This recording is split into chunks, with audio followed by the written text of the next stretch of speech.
సంరోపితం వేదవ్యాస వివర్ధితం శృతిశిరోబీజం ప్రబోధాంకురం నానాశాస్త్రరాశ్యశాఖమరసి క్షాంతి ప్రవాళాంకితం కృష్ణాంగ్రిద్వయ భక్తి పుష్పసురభిం మోక్షప్రదం జ్ఞానినాం.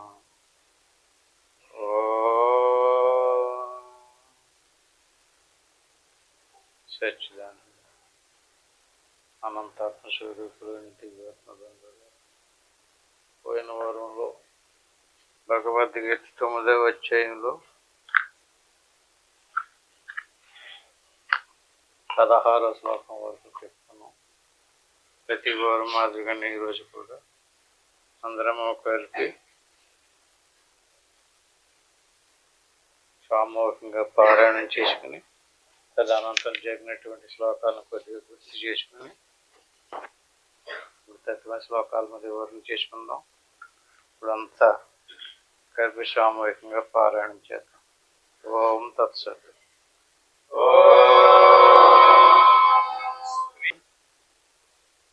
ఒకసారి జరిగిన శ్లోకాలను కొద్దిగా గుర్తు చేసుకుని మనం ఏ శ్లోకం దగ్గర ఆగామో ఆ శ్లోకం దగ్గరికి వద్దాం. 16వ శ్లోకం. అహం క్రతురహం యజ్ఞం స్వదాహమహమౌషధం మంత్రోహ అహమేవాచ్య మహమగ్నిం రహంముతం పితామహస్య జగతో మాతా దాత పితామహః వేద్యం పవిత్రమోంకారం వృక్షామ యజురేవస. ఈ శ్లోకాల దగ్గర ఆగాము. ఒకసారి కొద్దిగా వెనక్కి వెళ్ళి 1-2 శ్లోకాలను వివరణ చేసుకుని ఇక్కడికి వద్దాం. ఇప్పుడు 12వ శ్లోకంలో ఏం చెప్పారంటే వివరంగానే చెప్పుకున్నాం. మోగాస మోగ కర్మాణం మోగ జ్ఞాన విశేష రాక్షసీం ఆశ్రయించే ప్రకృతి మోహినీం శ్రిత. ఇంకో శ్లోకం ఏంటంటే 13 మహాత్మానస్తు మాం పార్థ దైవీం ప్రకృతి మాశ్రిత భజంతి అనన్య మనసో జ్ఞాత్వా భూతాది మగ్ని.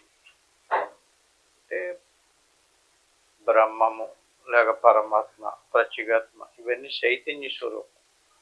అటువంటి చైతన్య స్వరూపంలో ప్రవేశించినటువంటి ప్రకృతి 2 విభాగాలు. అంటే ప్రకృతికి 3 గుణాలు, తమో గుణ, రజోగుణ, సత్వగుణ.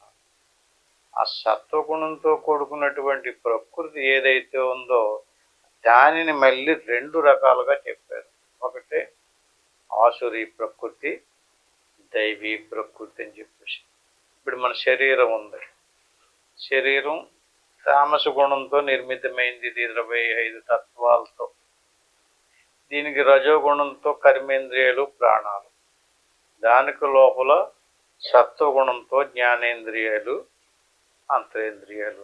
ఈ అంతరేంద్రియాలనే అంతఃకరణము అంటారంటే, అంతఃకరణం అంటే పని.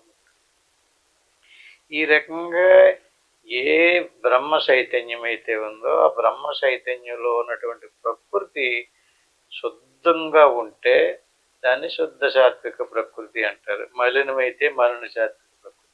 దేనిని తమోగుణ రజోగుణాలను కాదు, ఈ తమోగుణ రజోగుణాలతో నిర్మితమైనటువంటి దాంట్లో సత్వగుణ నిర్మితమైనటువంటిది ఒకటి ఉంది. అది ఈశ్వరుడిలోనూ ఉంది, మనలో కూడా ఉంది. మనలో ఉన్నటువంటి దాన్ని మన మనసు అంటున్నాం. ఈశ్వరుడు ఉన్నటువంటి దాన్ని ఈశ్వర మనసు అంటారు. ఈశ్వరుడు ఈశ్వర మనసుతో ఈ జగత్తంతా చిత్రించాడు, అతను కల్పన చేశాడు. మరి మనం మన మనసుతో ఏం చేస్తున్నాం? మనం కల్పన చేస్తున్నాం. నిత్యము ఏదో ఒకటి అనుకుంటున్నాం కదా. ఇప్పుడు మనం నిద్రపోయినప్పుడు కలలు కంటాం. కలలు కన్నప్పుడు ఏది ఆ కళలను సృష్టించింది? మన మనసే. ఈ రకంగా మనసు శుద్ధమవితే దైవీ ప్రకృతి అంటారు. అదే మనసు మలినమైపోతే ఆసురీ ప్రకృతి అంటారు. అంటే 2 రకాల ప్రకృతులు ఉన్నాయి. దైవీ ప్రకృతి ఏమో పరమాత్మలోకి చేర్చి మోక్షం కలిగించుతుంది. ఆసురీ ప్రకృతి ఏమో బంధంలో పడేసి జనన మరణాలు పాలు చేస్తుంది అనమాట. ఈ రకంగా ఆసురీ ప్రకృతితో కూడుకున్నటువంటి వాళ్ళు స్వభావం ఎలా ఉంటుందంటే మోగాశ, మోగ కర్మణ, మోగ జ్ఞాన విషయం, వీళ్ళదంతా కూడా వ్యర్థమైనటువంటి కోరికలతో. అంటే వ్యర్థమైనటువంటి కోరికలు ఏంటంటే పరమాత్మను తెలుసుకోవాలి, బ్రహ్మమును తెలుసుకోవాలి, మోక్షమును పొందాలి, ఈశ్వరుడు అంటే ఏంటి, జీవుడు అంటే ఏంటి, దేవుడు అంటే ఏంటి, ఇలాంటి ఆలోచనలు కాకుండా కేవలం తన ధరించినటువంటి దేహానికి సంబంధించిన విషయాదుల కోసమే రాగద్వేషాదులతో కర్మలు చేస్తూ ఆ మనసును మలినం చేసుకుంటున్నారు. ఈ మలినమైనటువంటి మనసుతో కోరుకున్నటువంటి కోరికలు ఏవైతే ఉన్నాయో మోగాశ, వాళ్ళ ఆశలన్నీ కూడా వ్యర్థమైనవి. ఎందుకంటే ఇది శరీరం ఎన్నాళ్ళో ఉండదు, విశ్వం ఆదరించి వస్తుంది. వ్యర్థమైనటువంటి ఆశ, ఆశతో వ్యర్థమైనటువంటి కర్మలు, వాళ్ళు ఏదేదో వచ్చేస్తుందని కర్మలు చేస్తున్నారు. మోగ కర్మాణం, వాళ్ళకు ఉన్నటువంటి జ్ఞానం వ్యర్థమైనటువంటి జ్ఞానం. విచారణ చేయరు, విశ్లేషణ లేదు, వికసించలేదు, వృద్ధి చెందలేదు. ఇలాగ ఎందుకు అయ్యారంటే వీళ్ళు ఆశ్రయించుకున్నటువంటి ప్రకృతి, ఆసురీ ప్రకృతి, రాక్షసీం ఆసురీంచైవ ప్రకృతి మోహినించిత, ప్రకృతి చేత మోహించబడ్డారు. అంటే ప్రకృతి అంటే బయట ఎక్కడో లేదు, ఎవరో రాక్షసి వచ్చి మనల్ని పట్టుకోలేదు. ఇంతకీ మన మనసే మలినమైంది. ఈ రకమైనటువంటి మలినమైనటువంటి వాళ్ళు భగవంతుని ఎలా చూస్తారంటే అవజానంతి మామూడ మానుష్యం తనుమాస. ఇది మనిషి ఆకారంలో ఉన్నాడు కనుక, మనిషికి సంబంధించినటువంటి ఆలోచనలతో ఉన్నాడు కనుక దేవుడు కూడా మనిషిలాగే ఉంటాడు. ఆయనే మనకులాగే పుడతాడు, పెళ్లి చేసుకుంటాడు, ఆయన సంసారం చేస్తాడు, ఆయన పిల్లలు కంటాడు, మనకలాగే ఆయన కూడా బాధలు అనిపిస్తాడు అనేటువంటి ఆలోచనతో ఉంటాడట. ఈ రకమైనటువంటి, అందుకనే మనం కూడా ఆ దేవుడికి పెళ్ళిళ్ళు చేయటాలు, కార్యం చేయటాలు ఇవన్నీ చేస్తున్నారు కదా. ఇదంతా ఏంటిది? ఇదంతా కూడా జ్ఞాన సంబంధమైనటువంటి క్రియలు కాదు. ఇది అవజానంతి మామూఢ. దేవుణ్ణి తక్కువ చేశారంటే పొగుడుతున్నట్ట, అవమానం చేస్తున్నట్ట. అవజానంతి మామూఢ, వీళ్ళందరూ మూర్ఖులు, నన్ను తక్కువ చేసి అవమానం చేస్తున్నారు. నేను ఎలాంటి వాడిని? పరంభావం అజానంతో, చైతన్య స్వరూపం, యుహంలో లేని నేను పరంలో ఉన్నాను. ఈ దేవుణ్ణి తెలియాలంటే, దేవుణ్ణి చూడాలంటే ఏదైతే దేవుణ్ణి మరుగుపరిచిందో దాన్ని తొలగించాలి. నీటిని నాసు కప్పినప్పుడు నాసుని తొలగితే నీరు ఎలా ఓపెన్ అవుతుందో అట్టి మాదిరిగా అనాత్మని తొలగించాలి. అనాత్మ అంటే దృశ్యం, దృశ్య సముదాయం చేత పరమాత్మ మరుగుపడ్డాడు. అంటే వ్యవహారికమైనటువంటి విశ్వాన్ని తొలగించలేడు కదా.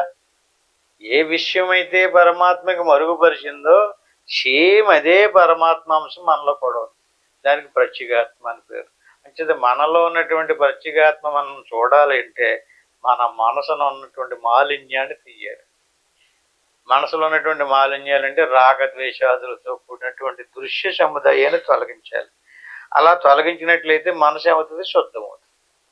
ఎంతవరకు మన మనసు శుద్ధం కాలేదో అంతవరకు మనకి సాధన సూట్ అవ్వదు, పరమాత్మ తెలియబడడు. మలినమైనటువంటి కలుషితమైనటువంటి ఆలోచనలతో వ్యవహారిక సంబంధమైనటువంటి వ్యక్తి రూపంలో ఉన్నాం మనం.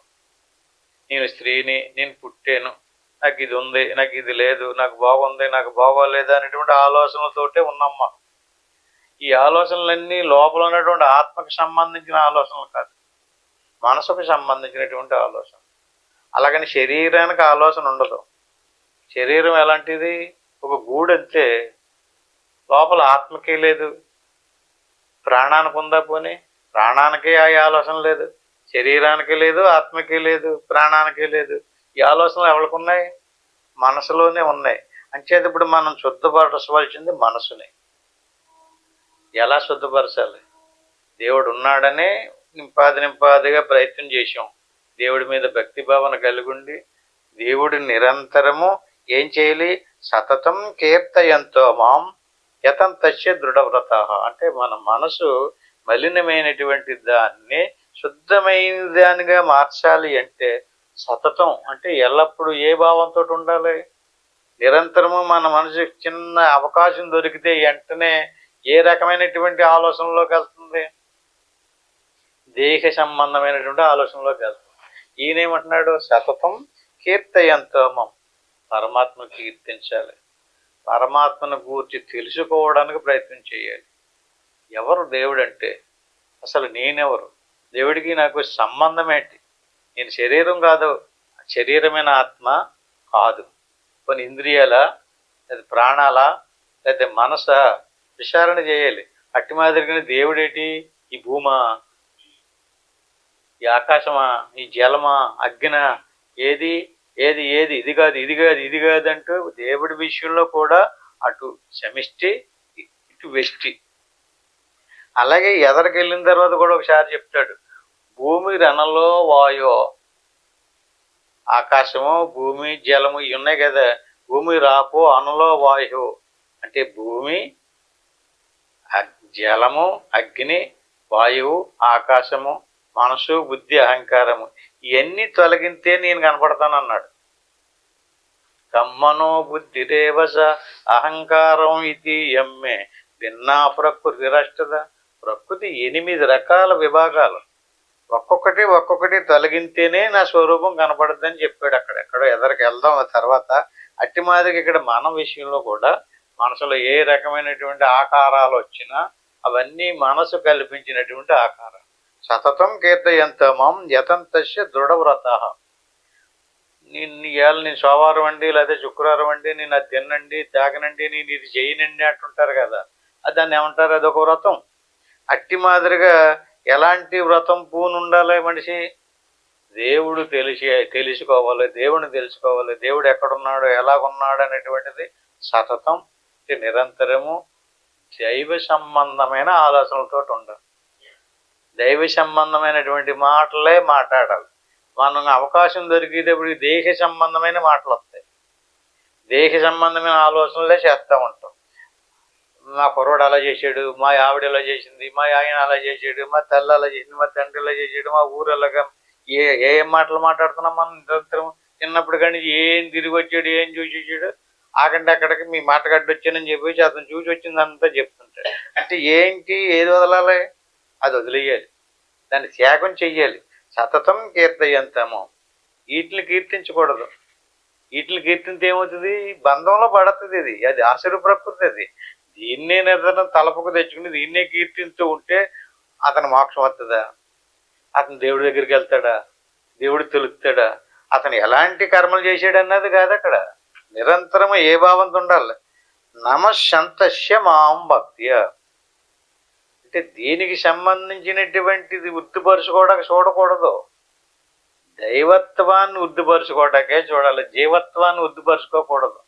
జీవత్వం వృద్ధిపరుచుకోవడం అంటే ఏంటండి, నా మా అంటే జీవుడండి, నమః జీవుడి కొరకు, నా కాదు నమః అంటే నమః అనగానే మనం అందరం కూడా నమస్కారం అనగానే ఇంతలావు పొంగిపోతున్నాం కదా, నాకు భలే నమస్కారం పెట్టేసారు వీళ్ళందరని. ఆ మాటకు అర్థం ఏంటనుకుంటున్నారు, నా అంటే కాదు బాబు, నీకు నేను నమస్కారం పెట్టలేదు. మహా అంటే జీవుని కొరకు, మా అంటే జీవుడు, మహా అంటే జీవునికి చిన్న అక్షరాలు చాలు. నా మహా జీవుడి కొరకు కాదు. మరి ఎవడి కొరకు పెట్టాడు, ఆ శరీరంలో దేవుడు ఉన్నాడు. అంటే వీడికి కనపడలేదు, వీడికి చూడలేదు, వీడికి తెలలేదు, కానీ చూసినోడినల్లా ప్రతిదాన్ని నమః అంటున్నాడంటే ఆడికి దేవుడు కనపడుతున్నాడు అనమాట. కనపడ్డే పెట్టాడా, అలవాటు. అంటే ప్రతి ఒక్కరిలోని బూరిలో పూర్ణం ఉన్నట్టుగా ప్రతి జీవి లోపల దేవుడు ఉన్నాడు, దేవుడు నిండు ఉన్నాడు. అటువంటి దేవుడికి నమస్సంతస్య మాం భక్త్య. చెప్పండి, నమస్కారం పెట్టాడు అనుకోండి, అలాగే ఎవడైతే నమస్కారం పెడుతున్నాడో వాడు మాం భక్త్య, నా భక్తుడు. ఈ దేవుడు ఉన్న దాన్ని వదిలేసేసి ఎక్కడికి వెళ్ళి ఏదో ఒక బొమ్మనో విగ్రహానికో నమస్కారం పెట్టినంత మాత్రం చేత భక్తుడు అంటలేదు ఈయన. ఎవరికి వేడితే భక్తుడు అంటున్నాడు, అందరిలోనే ఉన్నాడు కదా అతను. అందరిలో ఉన్నటువంటి వాడిని గుర్తించి నమస్కారం పెట్టమంటున్నాడు. నమస్సంతస్య మాం భక్త్య నిత్యయుక్త ఉపాసితే.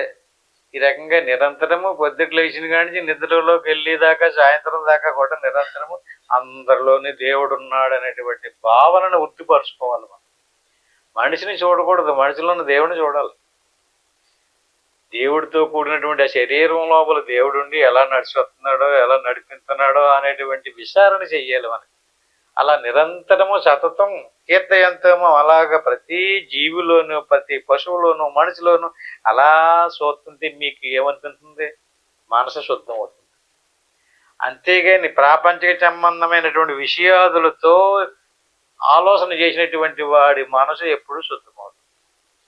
నేర్చుకుంటాడు అంతే, శ్లోకాలు నేర్చుకుంటాడు, కంఠస్థం చేస్తాడు, పాటలు పాడతాడు, పూజలు చేస్తాడు, యజ్ఞాలు చేస్తాడు. దేన్ని చూడాలి? ఒక వస్తువును త్యాగం చేసి ఇంకొక వస్తువును పట్టుకోవాలి.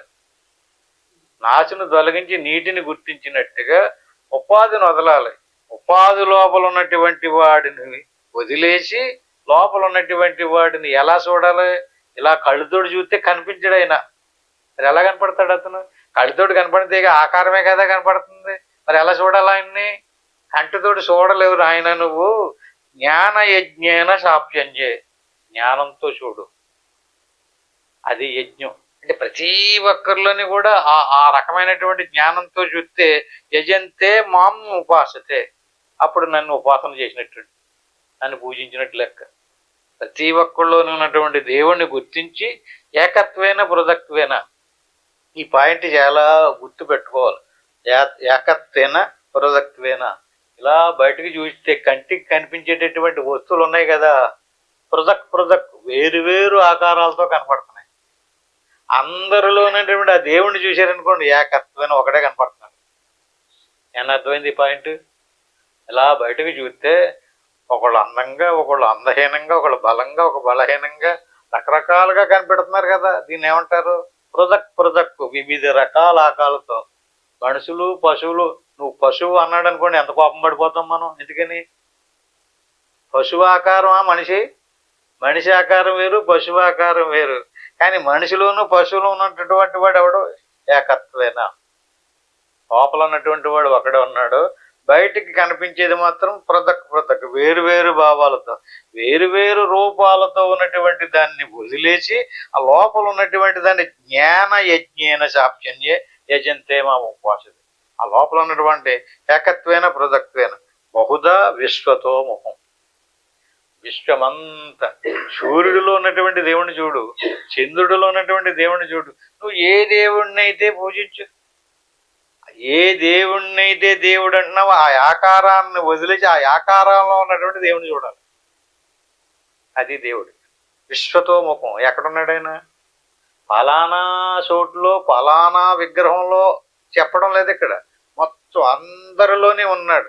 అందరిలో ఉన్నవాడు నీకు తెలిసాడంటే ఇంక నువ్వు ఎక్కడికి తిరగాల్సినటువంటి పని లేదు. నువ్వు ఎటు చూసినా, ఏ టేపుకి చూసినా అన్నీ అందులోనే ఉన్నాడు, అన్నట్లోనే ఆయన ఉన్నాడు. ఈ రకంగా ఎవడికైతే తెలిసిందో వాడి మనసు శుద్ధమైపోతుంది. దాన్నే శుద్ధాంతఃకరణం. అప్పుడేమైంది? ఆసురీ ప్రకృతి మారిపోయి దైవీ ప్రకృతిగా పరిణామం చెందింది. ఎవరికి దైవీ ప్రకృతిగా పరిణామం చెందిందో అటువంటి వాడికి మోక్షం పొందుతాడు. దైవీ ప్రకృతి మోక్షం కలిగించదు, ఆసురీ ప్రకృతి మోక్షం కలిగించదు.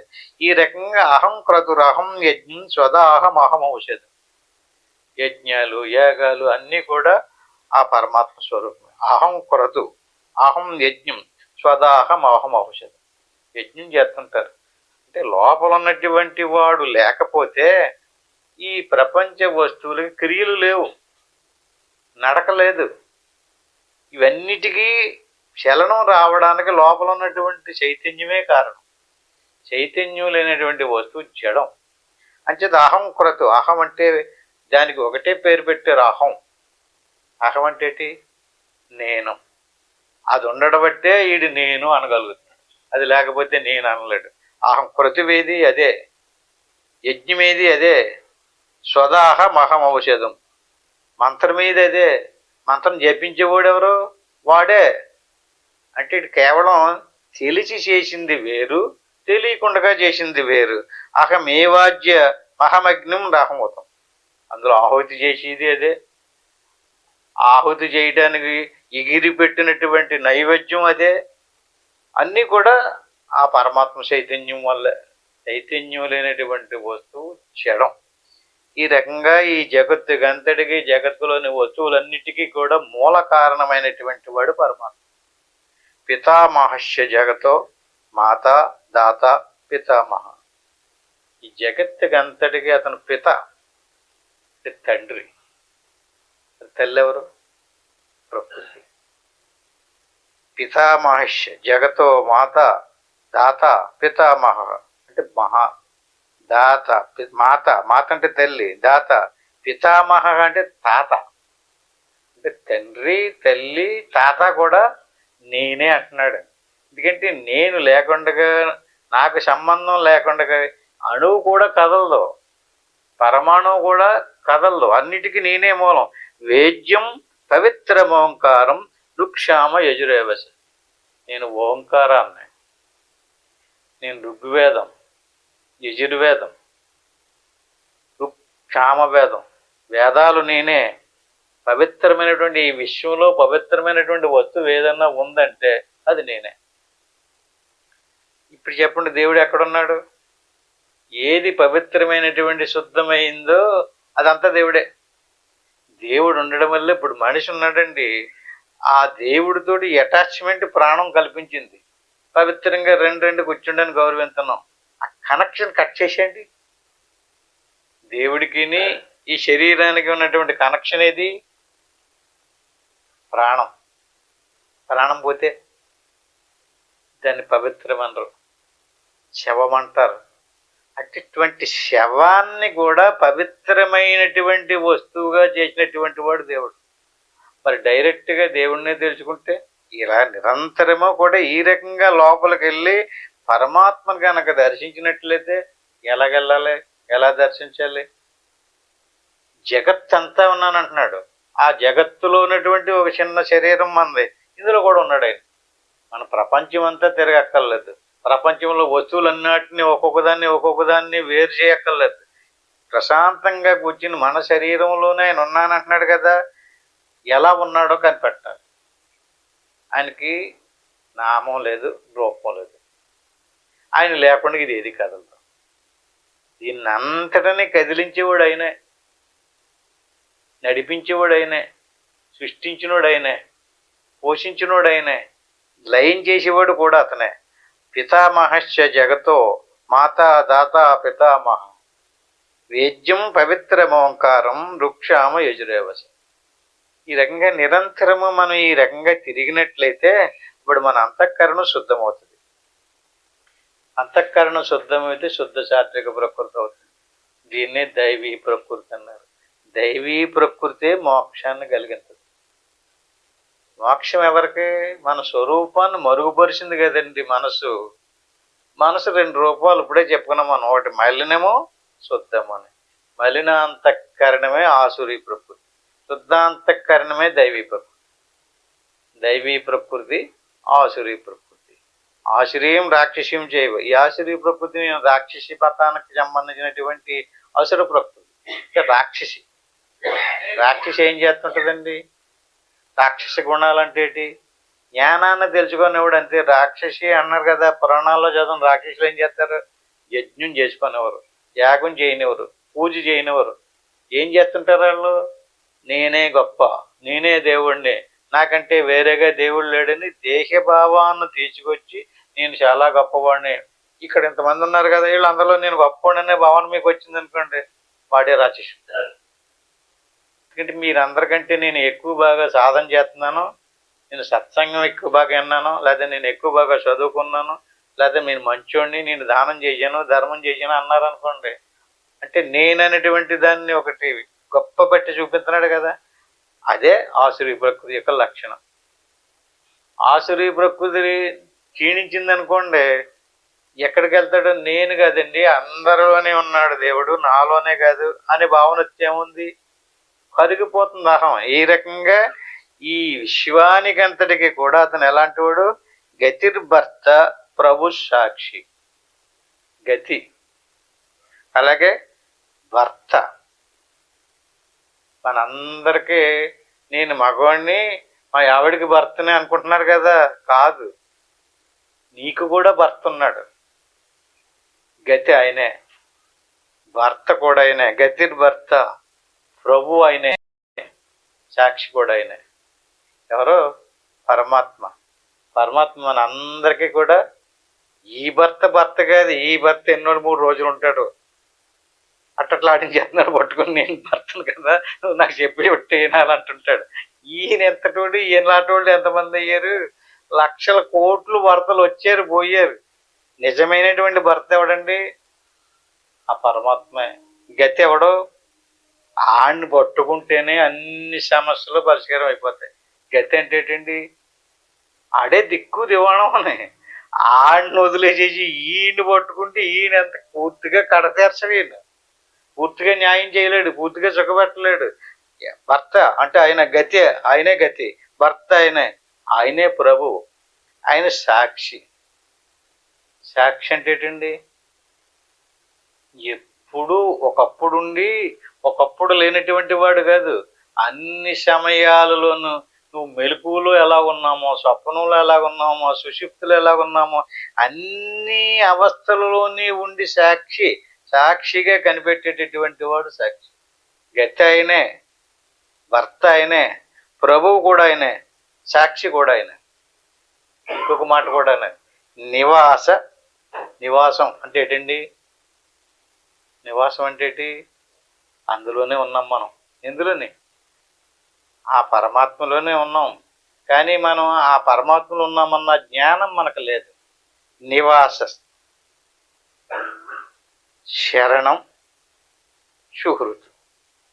ఇది ఎవరిని శరణ వేడాలి? ఆ పరమాత్మనే శరణ వేడాలి. ఆయనలోనే నువ్వు నివాసం ఉన్నావు, ఆయన్నే శరణ వేడాలి. ఆయనే నీకు ఏది చేసినా, ఆయన్ని వదిలేసి ఈయన ఏదో చేస్తాడు, ఆయన ఏదో చేస్తాడని చెప్పేసి ఇలా తిరుగుతున్నాం అనుకోండి. ఇలా తిరిగితే ఏమి ఎవ్వరూ ఈ విశ్వంలో వ్యవహారికమైనటువంటి వాడు ఎవడో శాశ్వతమైనటువంటి వాడు కాదు. పూర్తిగా ఎవడో న్యాయం చేయలేడు. చేత ప్రభవ ప్రళయ స్థానం. ప్రభవం అంటే నిన్ని ప్రభవం, ప్రభ అంటారు కదా. ప్రభ అంటే ఏంటి? వృద్ధి, ప్రకాశం, ఎదగడం.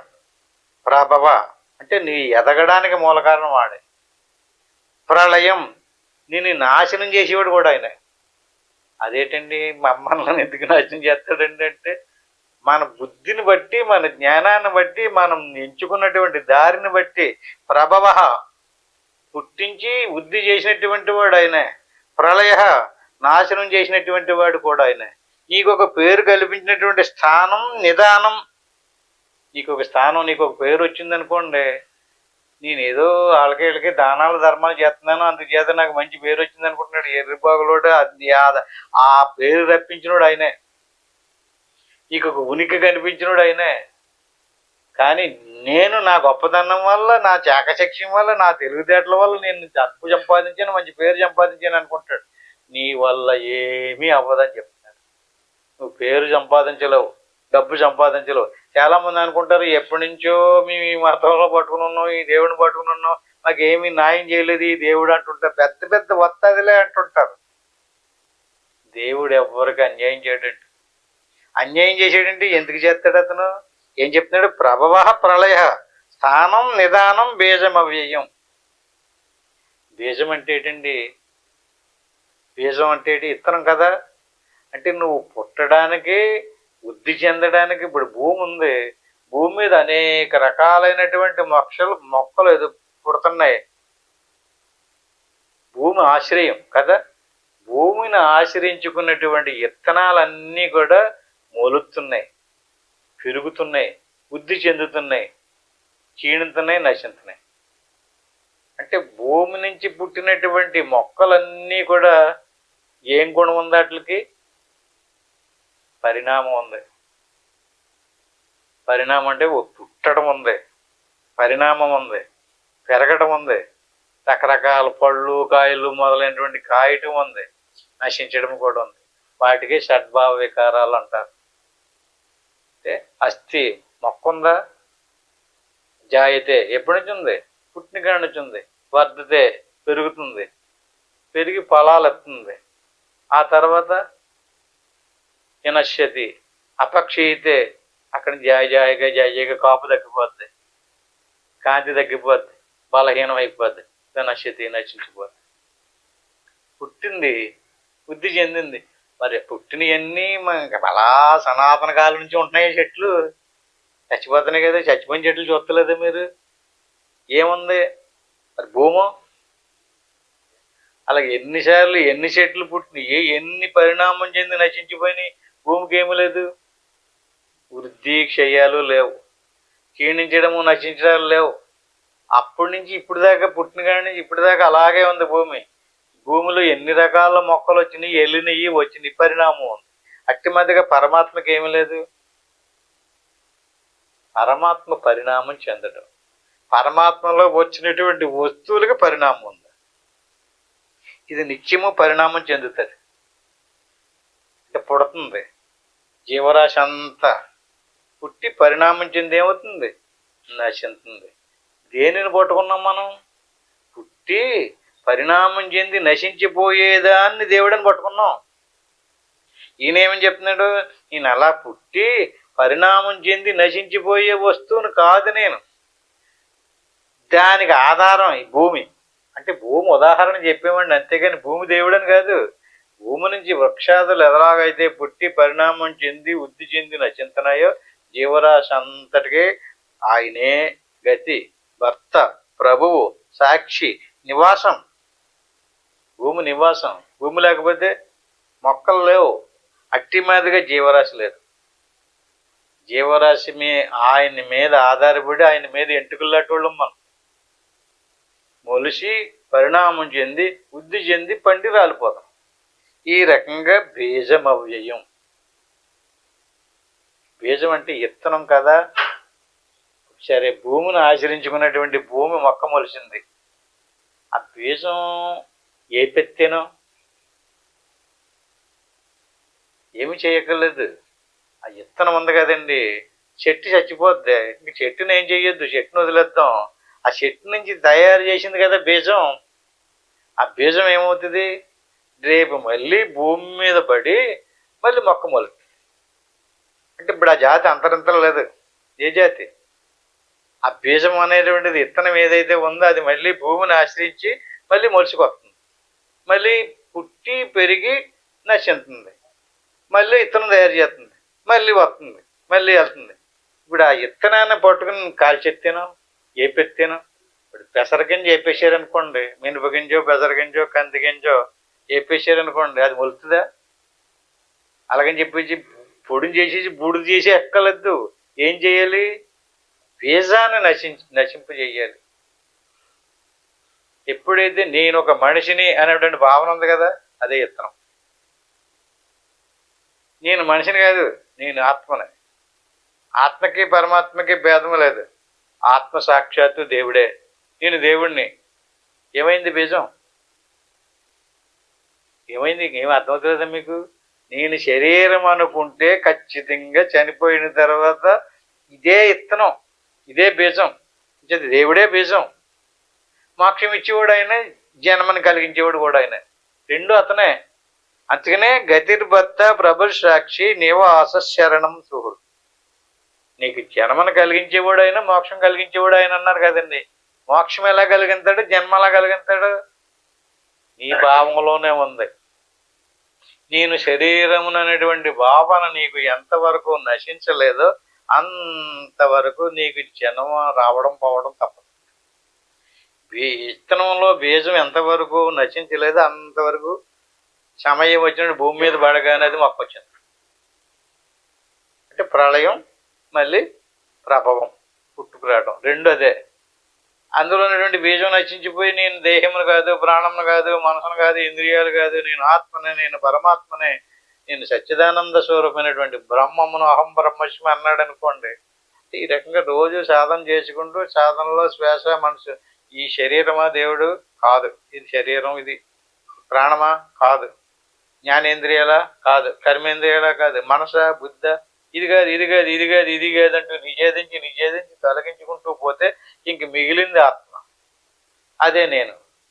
ఆత్మకి పరమాత్మకి భేదం లేదు, రెండు ఒకటే. ఆ పరమాత్మే ఈ వ్యవస్థకి అంతటికీ మూల కారణం. మోక్షానికి అదే కారణం, జన్మకి అదే కారణం. నరకానికి పంపించేవాడు ఆయనే, స్వర్గానికి పంపించేవాడు ఆయనే, పుట్టించేవాడు ఆయనే, భక్షించేవాడు ఆయనే. అన్నిటికీ అతనే కారణం. గతిర్భర్త ప్రభు సాక్షి నివాస శరణం సూత. అంటే అన్నీ ఆయనే. కేవలం నేను ఒక పక్షాన్ని ఉన్నాను అంటలేదు.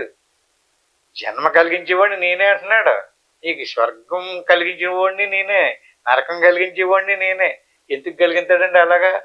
ఆయన ఇష్ట ప్రకారంగా చేస్తలేదు, మన స్వభావాన్ని బట్టి చేస్తున్నాడు. ఆ స్వభావం ఏది? ఆ బీజం ఏది? శుద్ధ సాత్విక ప్రకృతి, మలిన శాఖ. దేన్ని అన్నారో ఇందాక చెప్పుకొచ్చేసాం కదా శ్లోకాల్లో. ఏంటది? ఆ ప్రకృతి. మలిన అంతఃకరణము, శుద్ధ అంతఃకరణం, ఇదే బీజం. మలినాంతఃకరణం ఆసురీ ప్రకృతి, శుద్ధాంతఃకరణం దైవీ ప్రకృతి.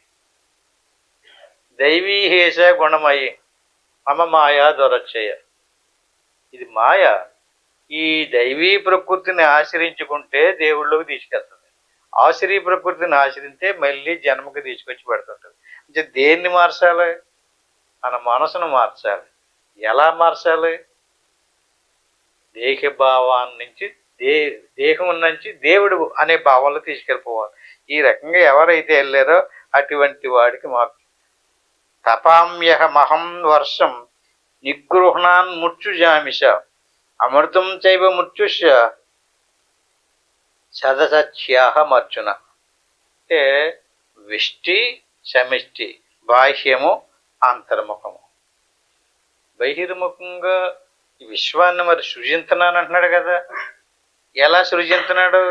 తపామ్యహమహం వర్షం. భూమి నుంచి ఆ రసాన్ని పీల్చుకుని మేఘాలు తయారు చేస్తున్నాడట. మేఘములో నీరుని కారిపోకుండా నిలబెడుతున్నాడట. సమయం వచ్చినప్పుడు వర్షం నిగృహ ముచ్చు జామిష, వర్షం కురిపించున్నాడు. ఎందుకు అలా చేయవలసి వస్తుంది? ఆయన అమృతం చైవ మృత్యుష సదసత్యాహమర్చున. అలాగే సాధనలో కూర్చున్నటువంటి వాడికి ఆ సంకల్పాలు నిశ్చలమయ్యి నోట్లో ఉన్నటువంటి అప్పుడు దాకా ఉన్నటువంటి సొల్లు నీరు, ఆ సొల్లు అంటారు కదా, అది అమృతంగా మారుతాడట. ఇక్కడ సమిష్టి ప్రపంచంలో ఎలాగైతే వర్షాలు కురిపించినాడో అట్టి మాదిరిగా అంతర్ముఖ వృత్తిలోని నీరు చూడండి. సాధన చేసుకున్నప్పుడు మీకు అందరికీ అనుభవం వస్తుంది కదా. ఏమవుతుంది? నీరు జిడ్డు కింద ఏర్పడి గుటకు పడుతుంటది.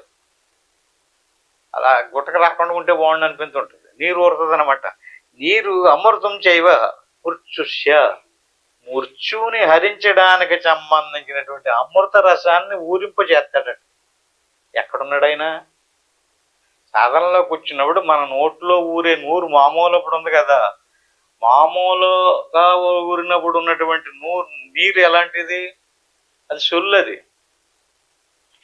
అదే సాధనలో కూర్చున్నప్పుడు అది ఏమవుతుంది?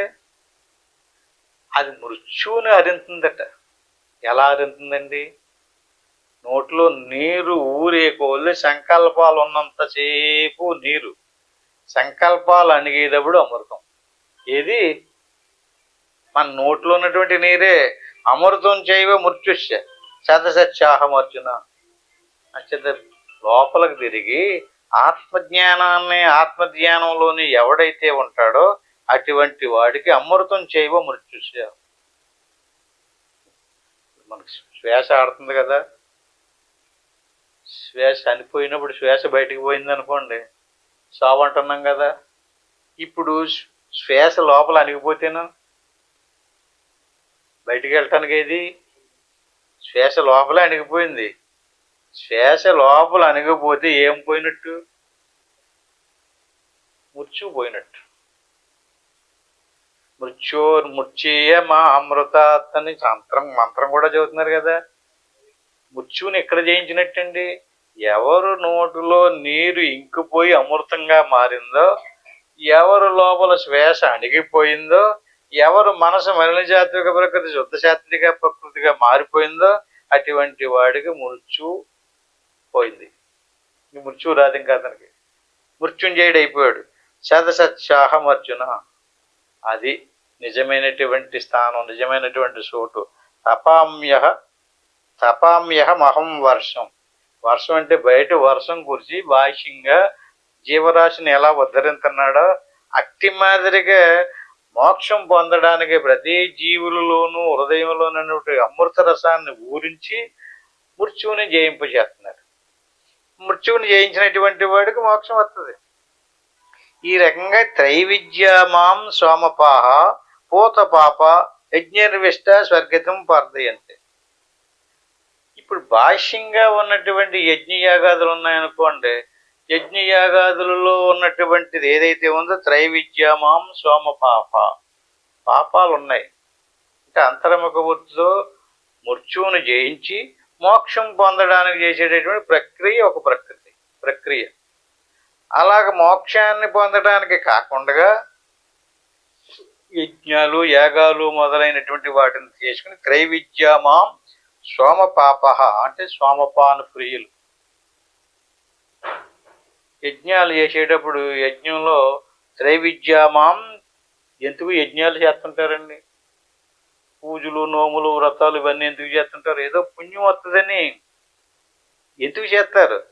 యజ్ఞర్విష్ట స్వర్గతం ప్రార్థయంతే. ఆ ఋషులైనా దేవతలైనా పూజలైనా నోములైనా యజ్ఞాలైనా యాగాలైనా దేనికి? మోక్షం పొందడానిక? అలా మోక్షం వస్తుందా? ఇలా చేస్తే మోక్షం వస్తుంది, ఇలా చేస్తే అంటే రెండు అర్థాలు ఉన్నాయి. లోపలికి పరమాత్మను దర్శించడానికి సాధన చేసి దేవుళ్ళో మనసును లీనం చేసుకుంటే మోక్షం వస్తుంది. అలా కాకుండా అదే అర్థాన్ని బహిర్ముఖంగా వాచ్యార్థంగా తీసుకుని యజ్ఞం చేస్తే స్వర్గం వస్తుంది. స్వర్గం కావాలి నాకని చెప్పి ప్రార్థన చేస్తారు. యజ్ఞేర్విష్ట్వా స్వర్గతిం ప్రార్థయంతే. అంటే ఆ స్వర్గం రావాలంటే ఆ యజ్ఞం ఎలా చెయ్యాలో దాన్ని మళ్ళీ తేడా లేకుండా, ఎందుకంటే అందులో మళ్ళీ ఏమైనా తప్పు జరగచ్చు. మళ్ళీ తప్పు జరిగితే మళ్ళీ అది వేరే విరుద్ధ ఫలితాన్ని కరెక్ట్గా త్రైవిద్యామాం సోమపాప.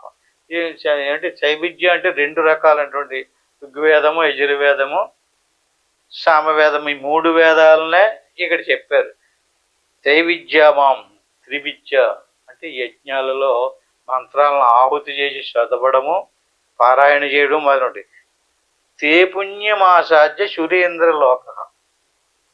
లోపలికి నాకు మోక్షం కావాలి, నాకు ఇంక జనన మరణాలతో అవసరం లేదు, నేను పరమాత్మలో లీనమైపోతానని జ్ఞానంలో తెలుసుకుని పరమాత్మ జ్ఞానంలో మోక్షానికి సంబంధించిన దాని కింద ఉపయోగించుకున్న రెండు రకాలుగా చేయొచ్చు. ఇప్పుడు కత్తి తీసుకుని చెయ్య కోసుకొచ్చి పండు కోసుకోవచ్చు.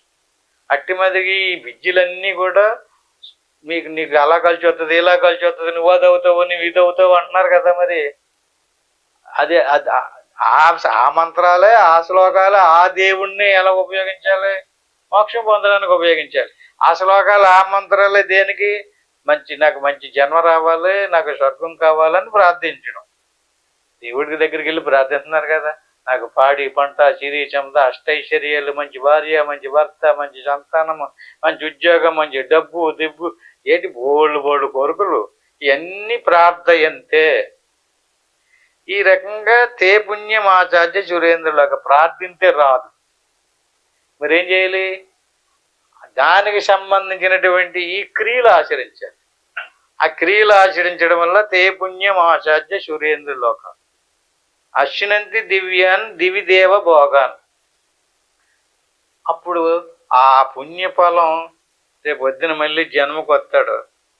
ఆ జన్మకు వచ్చినప్పుడు మంచి ధనవంతుడి కింద మంచి లోటు లేకుండా బాధలు భయాలు లేకుండా సుఖంగా జీవించడమే. ఏం సుఖం అది? దివ్య దేవభోగాన్.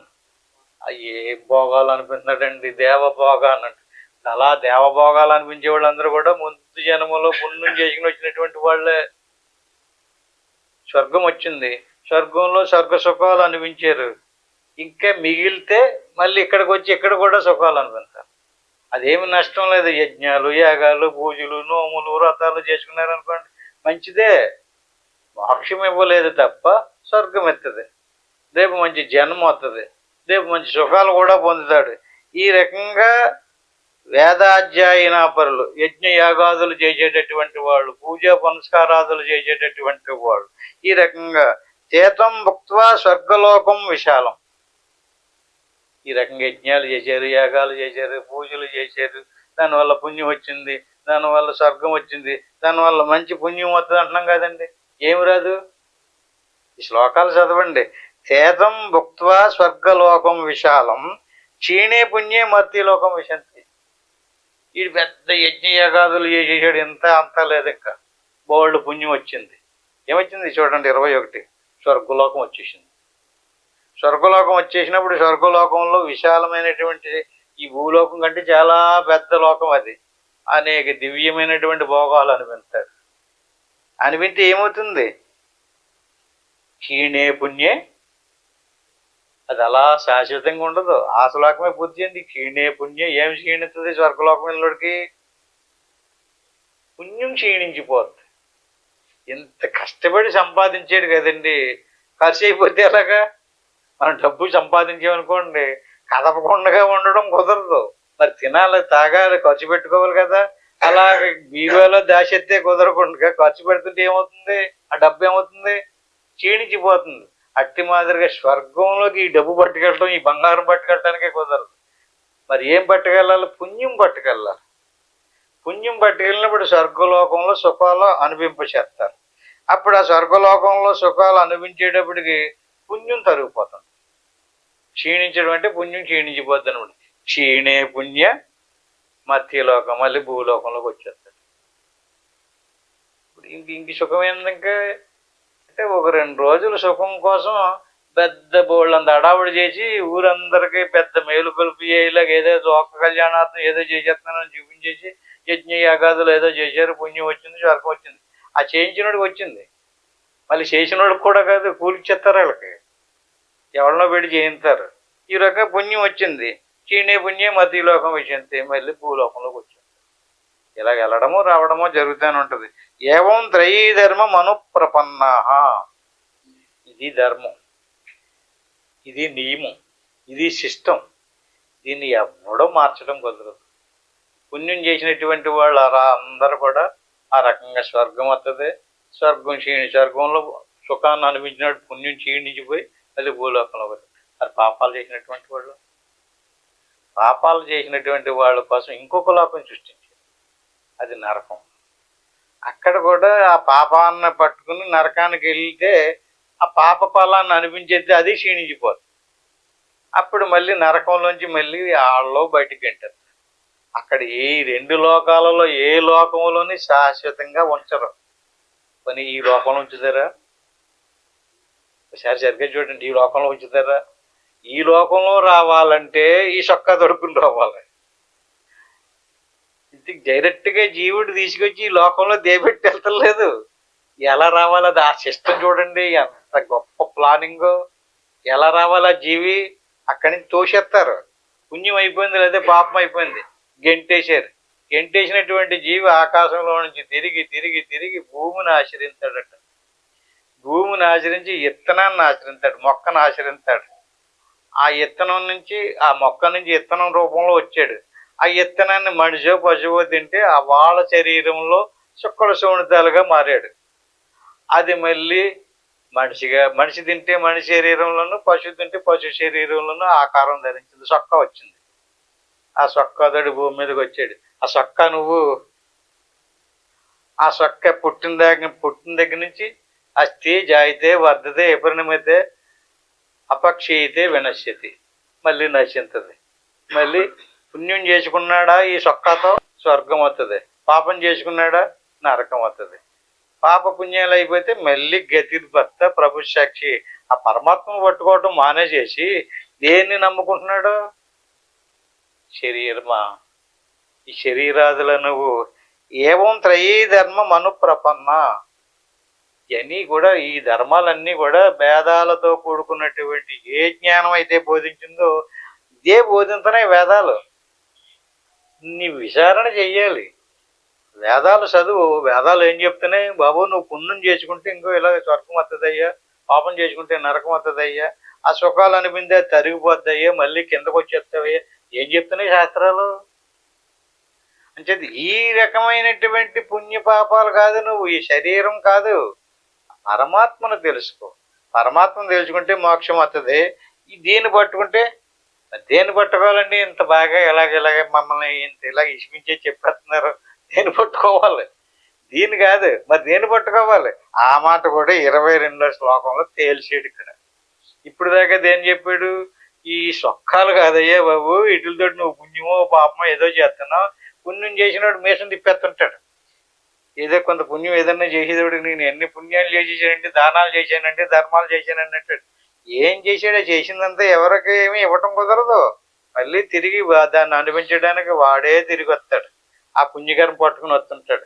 అది స్వర్గం వెళ్తాడు, వస్తాడు, తిరుగుతూ ఉంటాడు. అంటే దేన్ని ఆచరించాలి?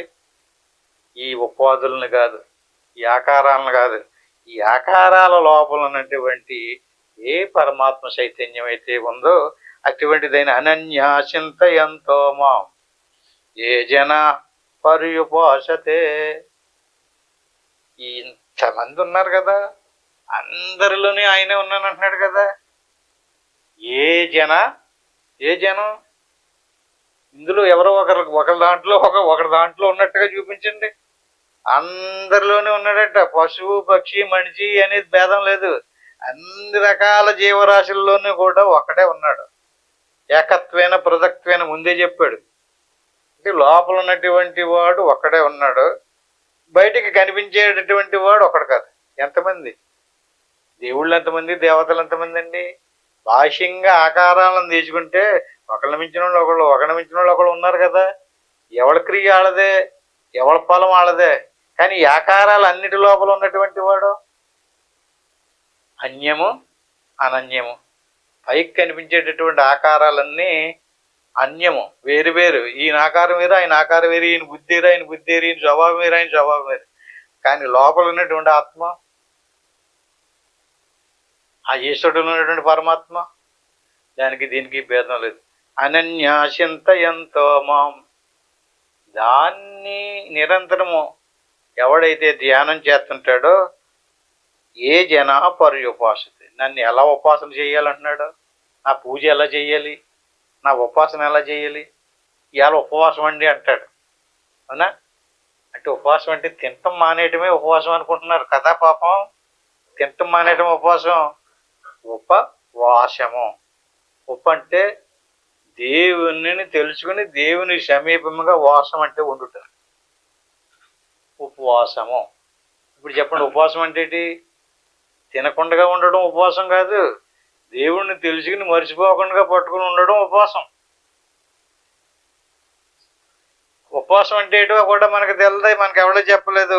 ఈ రకంగా పర్యుపాసతే, ఎలా ఉపాసించమంటున్నాడు ఆయన్ని? సాధన చెయ్యి. శ్వాస, మనసు, ఇంద్రియాలు ఒక్కొక్కటి ఊడిపోయి కదండి. అన్నీ ఊడిపోయాక ఏది మిగిలిందో అది ఆత్మస్వరూపం. ఈశ్వరుడులో అదే ఉంది. అంటే ఇక్కడ ఏదైతే తొలగించేవో, ఏదేది కాదన్నావో, అలా ఈశ్వరుడు కూడా అది తొలగించాలి. అంటే ఇక్కడ తొలగించకుండా అక్కడ తొలగించలేం. ఈశ్వరుడికి ఉపాధిగా పంచభూతాలు భూమి రాపో అనులో వాయు కమ్మనో బుద్ధిరేవచ అహంకారం ఇది ఎమ్మె విన్నా ప్రకృతిరష్టదా. ఈశ్వరుడు ఎక్కడున్నాడు? ఈ 8 ఆటలకి లోపల ఉన్నాడు పరమాత్మ. ఇక్కడ మన దాంట్లోనూ శరీరం, జ్ఞానేంద్రియాలు, కర్మేంద్రియాలు, పంచప్రాణాలు, అంతరేంద్రియాలు, ఇవన్నీ ఆగడమే దాటడం.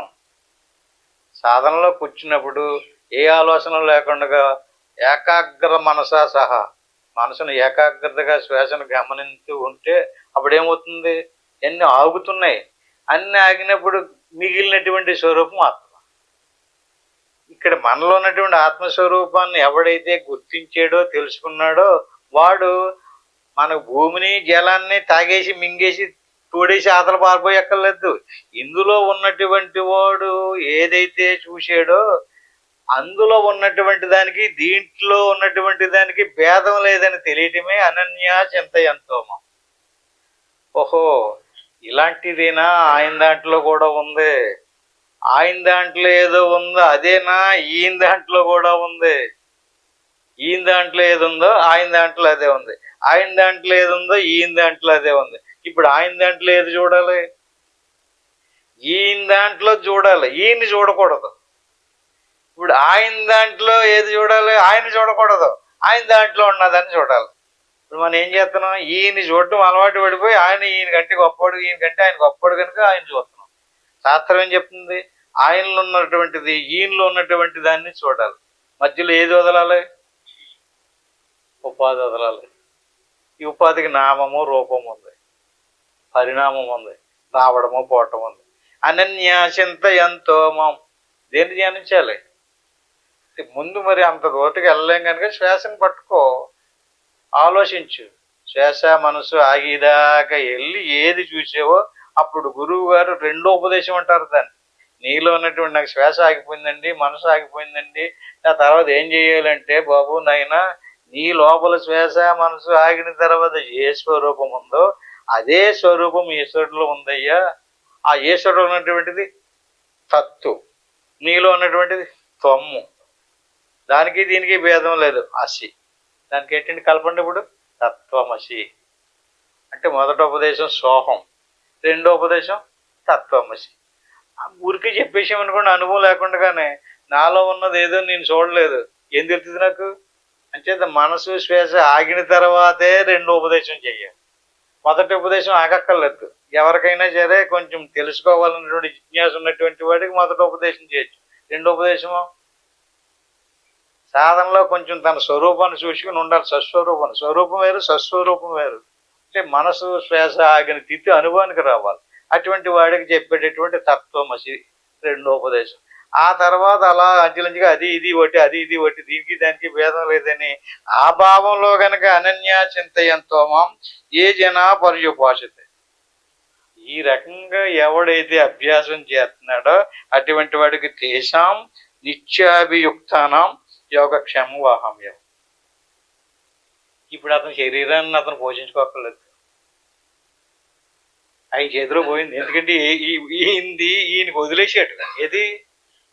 ఎవడో ఒక ఆవును చూడమని ఇచ్చాడు అనుకోండి, నేను చూడలేనండి, మీ ఆవుని మీకు ఇచ్చేస్తానండి అని మీరు వదిలేశారు అనుకోండి, ఎవడు చూసుకుంటాడు?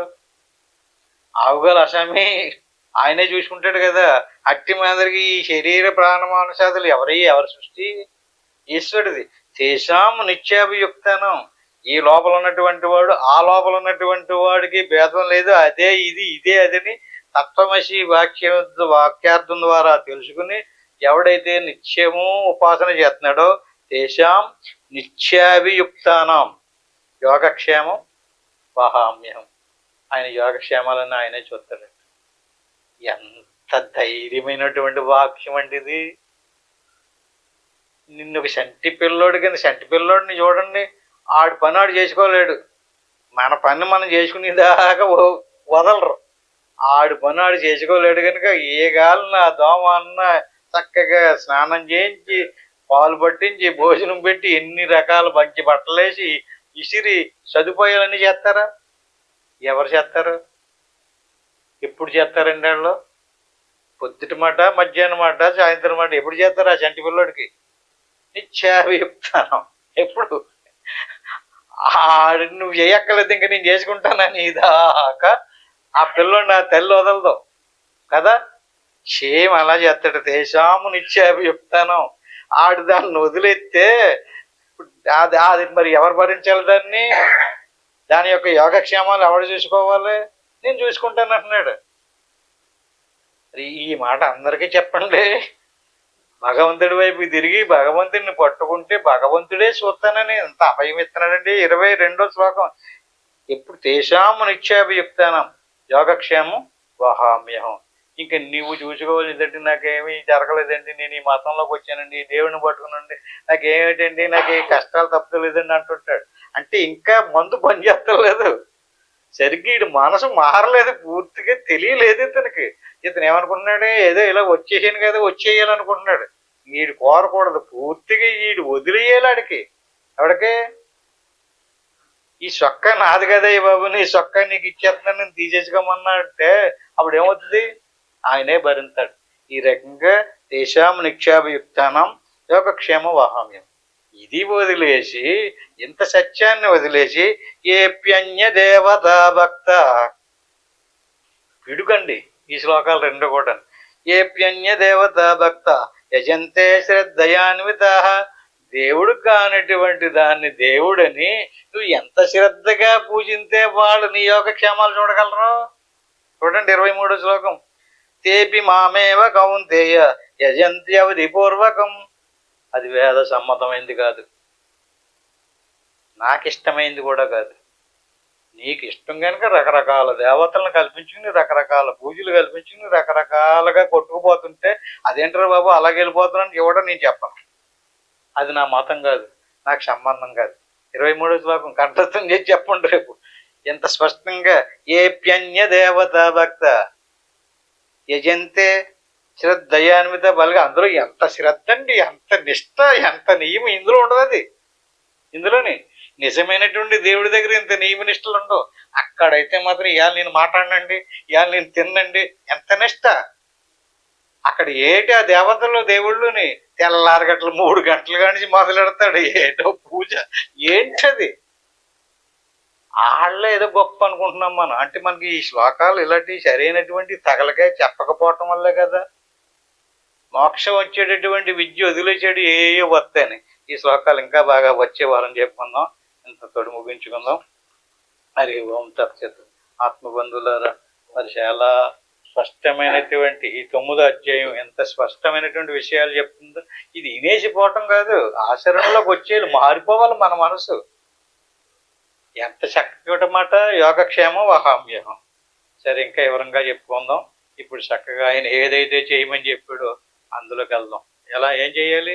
ఇలా చక్కగా కూర్చుని గురురు బ్రహ్మ గురురు విష్ణు గురుదేవ మహేశ్వర గురువు సాక్షాత్తు పరబ్రహ్మ తస్మై శ్రీ గురువే నమః.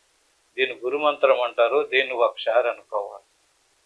ఓం నమ శివాయ దీన్ని పంచాక్షరి మంత్రం అంటారు. దీన్ని 3 సార్లు అనుకోవాలి. ఆ పని ఏమనుకోకుండా సోహం భావేన పూజేది. అంటే ఏంటి? ఇందాక చెప్పిన కదా, సో అంటే అది, అమ్మ అంటే నేను. అంటే మనలో ఉన్నటువంటి ఆత్మస్వరూపమే నేను అనేటువంటి భావన అన్నమాట. తత్వమసి అంటే నాలో ఉన్నటువంటి దేవుడు ఈశ్వరుడులో ఉన్నటువంటి దేవుడు ఒకటే అనేటువంటిది 2వ భావన. ఈ రకంగా సోహం భావేన పూజేత్తు.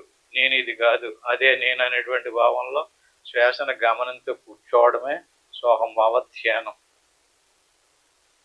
ఎక్కడి దాకా కూర్చోవాలి, ఎప్పుడు దాకా కూర్చోవాలి? శ్వాస మనసు ఇంద్రియాలన్నీ దాటిదాకా చక్కగా కూర్చుంటే ఇప్పుడు చెప్పినటువంటి అనుభవం మనకు కలుగుతుంది. అప్పుడు దాకా ఇప్పుడు కూర్చోమని కాదు, ఇప్పుడు నేను ఓంకారం చెప్పేదాకా కూర్చోండి. ఇంటికి వెళ్ళిన తర్వాత ఎవరెవరికి ఎంతంత అవకాశం ఉంటే అంత ప్రయత్నించండి. ఓం తత్సత్.